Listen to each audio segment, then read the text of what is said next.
Welcome to bird media. నేను మీ పవన్ కృష్ణమూర్తి. బండి Sai Bhagirath POCSO case, దీనికి సంబంధించి ఇది విశ్లేషణ కాదు, బట్ ఫ్యూ పాయింట్స్ వాటికి సమాధానాలు కావాలి. తర్వాత పోలీసులు ఎలాగో చర్యలు తీసుకుంటారు, ఏంటి అనేది ఇన్వెస్టిగేషన్ నడుస్తుంది. ఇన్వెస్టిగేషన్ అయిన తర్వాత అంతా ఓకే.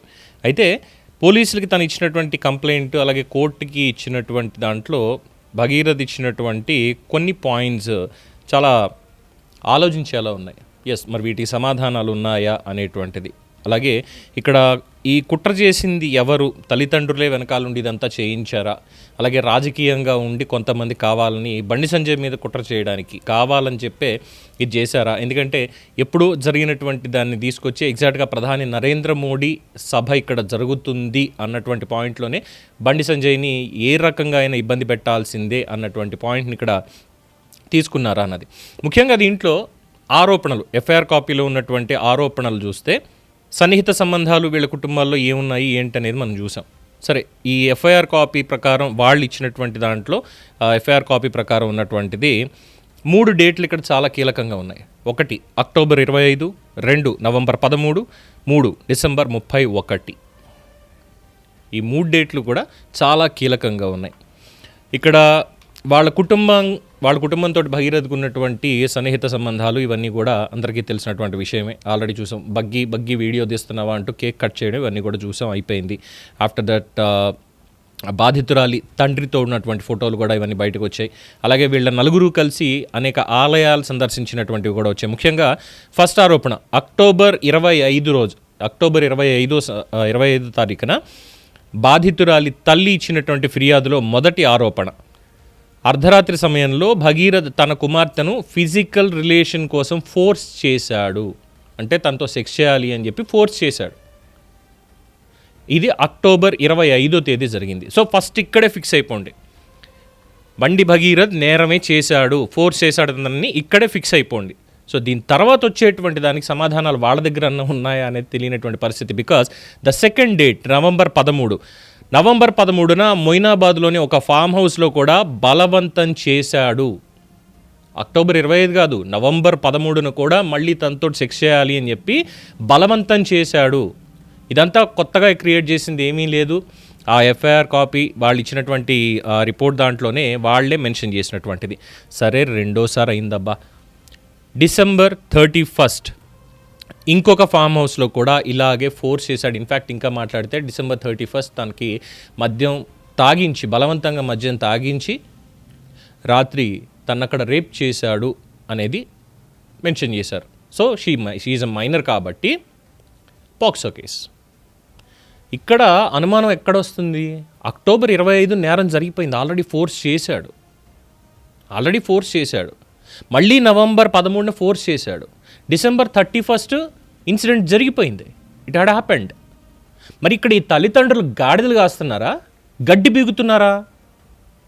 ఎవడో ఒక వెధవ వాళ్ళ అమ్మాయిని ఏడిపిస్తున్నాడు, అమ్మాయిని ఫోర్స్ చేస్తున్నాడు, ఫిజికల్గా ఫోర్స్ చేస్తున్నాడు అని చెప్పి అక్టోబర్ 25వ తారీఖు తెలిసినప్పుడు వీళ్ళిద్దరూ ఏం చేస్తున్నారు? మళ్ళీ ఇంకొకసారి ఆ అబ్బాయి దగ్గరికి పంపిస్తారు ఆ అమ్మాయిని. ఎవరన్నా ఒకటికి కాదు 2 సార్లు పంపించారు, ఫిజికల్గా ఫోర్స్ చేస్తున్నాడు అని తెలిసి కూడా. మరి దీన్ని ఏమనాలి? ఇదే చాలా గట్టిగా ఉన్నటువంటి అనుమానం. ఏ తల్లి తండ్రి అయినా వాళ్ళ అమ్మాయి వచ్చి చెప్పుకుంది, డాడీ ఇలా జరిగింది అమ్మా, ఇలా జరిగిందమ్మా, నాకు భయం వేస్తుందమ్మా ఇది అని చెప్పుకుంటే, లేదు నాన్న కంగారు పడకు, మేము ఉన్నాం కదా, మేము మాట్లాడతామమ్మా ఇది అని చెప్పి, ఇంకోసారి అసలు వెళ్ళొద్దమ్మా, నువ్వు మొత్తం ఫోన్ తీసి పడేసాయి, నేను కంప్లైంట్ ఇస్తాను, కావాలంటే నేను వార్నింగ్ ఇస్తాను ఏదో అంటే ఇది చెప్పాలి. ఇది చెప్పకుండా అక్టోబర్ 25 జరిగినటువంటి ఇన్సిడెంట్కి నవంబర్ 13న మళ్ళీ పంపించి, మళ్ళీ డిసెంబర్ 31న పంపించి, అంటే దీన్ని ఏమనుకోవాలి? పాయింట్ నెంబర్ 1, ఇది ఒక అనుమానం కదా. తర్వాత నవంబర్ 11వ తేదీన శ్రీశైలం ట్రిప్కి వెళ్ళారు. డిసెంబర్ 30న తిరుపతి ట్రిప్కి కూడా వెళ్ళారు. మరి అదే అబ్బాయి తమ కూతుర్ని ఫిజికల్గా హెరాస్ చేస్తున్నాడు, ఫిజికల్గా తనతో రిలేషన్ కావాలి అని చెప్పి ఫోర్స్ చేశాడు. ఫోర్స్ చేసినటువంటి ముందే, అంటే 11వ తేదీన గుడికి వెళ్ళొచ్చేసి 13వ తేదీన ఫోర్స్ చేశాడు. మరి అక్టోబర్ 25న ఫోర్స్ చేశాడు అని కంప్లైంట్లో మెన్షన్ చేసినప్పుడు నవంబర్ 11న శ్రీశైలం ట్రిప్ ఎలా వెళ్ళారు, డిసెంబర్ 30న తిరుపతి ట్రిప్ ఎలా వెళ్ళారు, దానికంటే ముందు విజయవాడకి అరుణాచలానికి ట్రిప్స్ ఎలా వెళ్ళారు? ఎలాగా ఇదే మెయిన్. అక్టోబర్లోనే అసలు బలవంతంగా ఫిజికల్ రిలేషన్ కావాలన్నటువంటి వాడితోటి వాడు ఒక పశువు అని అనుకుంటే, ఆ పశువుతోటే మళ్ళీ కూతుర్ని పంపడం మాత్రమే కాదు, వీళ్ళు కూడా వెళ్ళి చట్టపట్టాలు వేసుకుని గుళ్ళు గోపురాలు తిరిగి వచ్చారని. ఇక్కడ నమ్మబుద్ధి అవుతుందా ఇదేమన్నా? సో ఇందులో కుట్రకోణం కనిపించట్లేదా? ఇక వాళ్ళ ఫ్యామిలీకి సంబంధించినటువంటి అంశంలో ఇంకా వివాదాస్పదమైనటువంటివి ఇంకా కొన్ని పాయింట్స్ ఉన్నాయి. ఏంటంటే, ఆ అమ్మాయికి 2 బర్త్ సర్టిఫికేట్స్ ఉన్నాయి. August 12, 2008 issued by GHMC, August 12, 2010 issued by medical and health department. ఎలా ఇచ్చారు? 2 బర్త్ సర్టిఫికేట్స్ ఎలా ఇచ్చారు? 2010 సంవత్సరం అనుకుంటే, ఆగస్టు 12, 2010 సంవత్సరం అని అనుకుంటే 2010, 2016, 2026 దాదాపుగా 16 ఏళ్ళు ఎప్పటికీ. అదే 2008 అనుకుంటే అలా చెప్పుకున్నా కూడా 18 ఏళ్ళు, 18 years old. ఈ స్కూల్కి సంబంధించి ఎంట్రీస్, బర్త్ ఎంట్రీస్, వీటికి సంబంధించి కూడా ఇన్వెస్టిగేటర్స్ ఎవరైతే ఉన్నారో ఎగ్జామిన్ చేస్తున్నారు. అలాగే different names and aliases in documents are reportedly recorded, వివిధ పేర్లతోటి. 2021 ఛార్జ్ షీట్లో ఇది ఈ under age driving reportedly mention sir 15 years old. 2021లోనే 15 ఏళ్ళని ఉంది. How it is possible? అక్కడ 15 ఏళ్ళు ఉంటాయి ఛార్జ్ షీట్లోనే. పోలీసులు నమోదు చేసినటువంటి, నిర్మల్లో నమోదు చేసినటువంటి ఛార్జ్ షీట్లోనే 15 ఏళ్ళని ఉంటే, ఇప్పటికి వచ్చేసరికి తనకి ఎన్ని ఏళ్ళు ఉండాలి? 20 years. అంటే అప్పుడు 2006లో పుట్టిందా, 2007 పోనీ? ఏ రకంగా అనుకున్నా కూడా ఇది కూడా ఇంకొక అనుమానం. ఇది కాకుండా పొలిటికల్ క్లెయిమ్స్ ఇవన్నీ పక్కన పెడితే ఇక్కడ ఇంకొక అనుమానం వస్తుంది. సో ఈ 5 కోట్ల రూపాయలకు సంబంధించినటువంటి విషయం ఉంది చూసారు, 5 కోట్లు డిమాండ్ చేస్తున్నారని ఏదైతే బండి సాయి భగీరథ్ ఇచ్చినటువంటి కంప్లైంట్లో ఆల్రెడీ 50,000 ఇచ్చిన వాళ్ళ నాన్నకి 5 కోట్లు డిమాండ్ చేస్తున్నారు దీనికి అని చెప్పని అన్న దగ్గర, ఆ ఫ్యామిలీకి దాదాపు కొన్ని కోట్ల విలువైనటువంటి ఆస్తులు ఉన్నాయట. అలాగే ఆ ఫ్యామిలీకి రేషన్ కార్డు కూడా ఉంది. రేషన్ కార్డు కూడా ఉంది వాళ్ళకి. ఇవి చెప్పుకోవడానికి ఈ ఏజ్ అనేటువంటి దానికి ఎక్కడా సంబంధం కనిపించడం లేదు. మరి ఎవరుండి చేస్తున్నారు? అలాగే ఈ పోస్టర్లు వేయించడం ఇవన్నీ.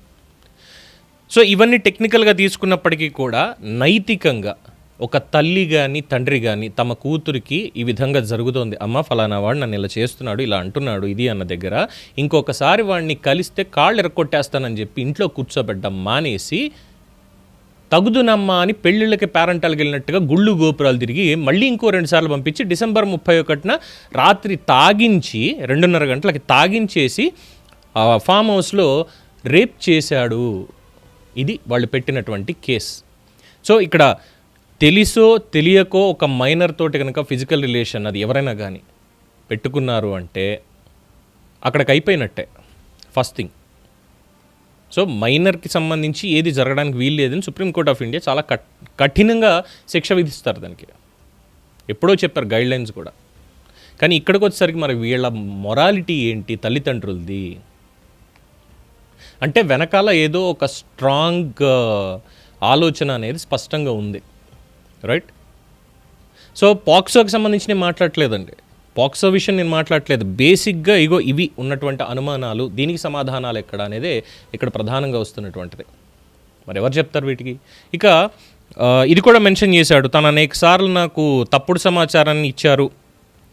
ఇవన్నీ కూడా ఆ అమ్మాయి మైనర్ కాదు, 18 ఏళ్ళ కన్నా ఎక్కువే వయసు ఉంటుంది. ఆమె స్వయంగా అనేక మార్లు చెప్పింది నా మీద లైంగిక వేధింపుల ఆరోపణలు చేస్తున్న ఆమెపై 2021లో లైసెన్స్ లేకుండా డ్రైవింగ్ చేసిన కేసు ఉంది. అప్పుడు 15 ఏళ్ళు అన్నారు. 2021లో 15 ఏళ్ళు అయితే ప్రస్తుత వయసు 18 ఏళ్ల లోపే ఎలా ఉంటుంది, మైనారిటీ కింద ఎలా ఉంటుంది? ఆ ఛార్జ్ షీటు చాలా కీలకంగా ఉన్నటువంటి పాయింట్. అండ్ బ్లాక్మెయిల్ చేస్తున్నారు, ఇలాగా 5 కోట్లు ఇవ్వాలని ఒత్తిడి చేశారు, ఇవ్వకపోతే తమ కుమార్తె ఆత్మహత్య చేసుకుంటుందని భయపెట్టారు. అమ్మాయి జనవరి 6వ తేదీన ఒకసారిను 16వ తేదీన ఒకసారి ఎప్పుడో ఆత్మహత్యకు ప్రయత్నించిందిట. ఇది డిసెంబర్ 31 ఈవెంట్ అయిపోయిన తర్వాత ఆత్మహత్యకు ప్రయత్నించిందిట. మరి అప్పుడు ఆత్మహత్యకు ప్రయత్నించినప్పుడు ఇమ్మీడియట్గా ఆ రోజే కదా కంప్లైంట్ ఇవ్వాల్సింది. అప్పుడు కాకుండా కేవలం ఏప్రిల్ 11వ తేదీనో ఎప్పుడో ఏప్రిల్ 21 నన్ను బ్లాక్మెయిల్ చేస్తున్నారు అని పేర్కొంటూ ఫస్ట్ ఏప్రిల్ 21 సాయి భగీరథ్ ఫిర్యాదు చేశాడు. అండ్ ఈ నెల 8వ తేదీన రెండోసారి ఫిర్యాదు నమోదు చేయడంతో కౌంటర్గా వాళ్ళు పోక్సో పెట్టారు. రెండోసారి కూడా ఫిర్యాదు చేస్తే కౌంటర్గా పోక్సో పెట్టారు. ఇది వచ్చింది. సో ఒకదానికొకటి పరస్పర విరుద్ధంగా ఉన్నాయి. తమ కుమార్తెను సెక్స్ కోసం ఒత్తిడి చేశానని అంటూనే ఇంకోవైపు మేము ఇద్దరు రిలేషన్షిప్లో ఉన్నామని ఫిర్యాదులో అంగీకరిస్తున్నారు. లైంగికంగా వేధిస్తున్న వ్యక్తితో ఎవరన్నా ఎలా రిలేషన్షిప్లో కొనసాగుతారు అనేది ఇక్కడ ప్రధాన ప్రశ్న. దీనికి సమాధానాలు చెప్పగలుగుతారా? సో దీని వెనకాల ఒక పొలిటికల్ మోటివ్ అనేది చాలా స్పష్టంగా కనిపిస్తోంది. ఎవరు చేస్తున్నారు అనేది. ఎందుకంటే మిస్సింగ్ పరారీలో ఉన్న నిందితుడు పోక్సో కేసులో ఉన్నటువంటి కేంద్ర సహాయ మంత్రి బండి సంజయ్ అనేటువంటి పేరు కూడా అందులో మెన్షన్ చేస్తూ తెలుగులోను ఇంగ్లీష్లోను కూడా పోస్టర్లు అతికించారు. దాని మీద ఇప్పుడు ఇన్వెస్టిగేషన్ జరగాలి. ఎవరు ఆ పోస్టర్లు వేయించింది, ఎవరు దాన్ని పబ్లిష్ చేయించింది, ఎవరు అక్కడ మొత్తం పోస్ట్ చేయించింది, దీని మీద కూడా జరగాలి. అన్నీ కూడా సందేహాలే. అందులోనూ ముఖ్యంగా మే 10వ తేదీన మోడీ గారి పర్యటన ఉంది అన్నప్పుడు 9వ తేదీ దగ్గర నుంచి పోక్సో అని చెప్పి పెట్టేశారు. ఇది కుట్ర కాదా? ఒకవేళ నిజంగానే ఉంది అంటే ఇమ్మీడియట్గా అరెస్ట్ చేసి తీసుకెళ్ళిపోయేవాళ్ళు. దానికంటే ముందున్నటువంటి ఈ కేసు వివరాలు ఇవన్నీ కూడా చూస్తారు, కౌంటర్ అండ్ ఎన్కౌంటర్ దానికి సంబంధించి. కానీ మోడీ వస్తున్నారు, దానికి సంబంధించినటువంటి కార్యక్రమంలో బండి సంజయ్ చాలా కీలకంగా ఉంటారు అని చెప్పి ఆయన్ని డ్యామేజ్ చేయడానికి తెలంగాణలో చేసినటువంటి కుట్రగానే దీన్ని భావించాలి అని చెప్పి చాలామంది అంటున్నారు. సరే, అది కూడా కుట్రకోణం పక్కన పెడితే ఈ కాంట్రాడిక్టింగ్గా ఉన్నటువంటి ఈ తేదీలు, వివరాలు, ఆ తల్లిదండ్రుల మొరాలిటీ, వీటికి సమాధానాలు ఉన్నాయా? ఇవి తెలియాలి. దీని మీద మీ అభిప్రాయం తెలియచేయండి. చూస్తూనే ఉండండి ది బర్డ్ మీడియా.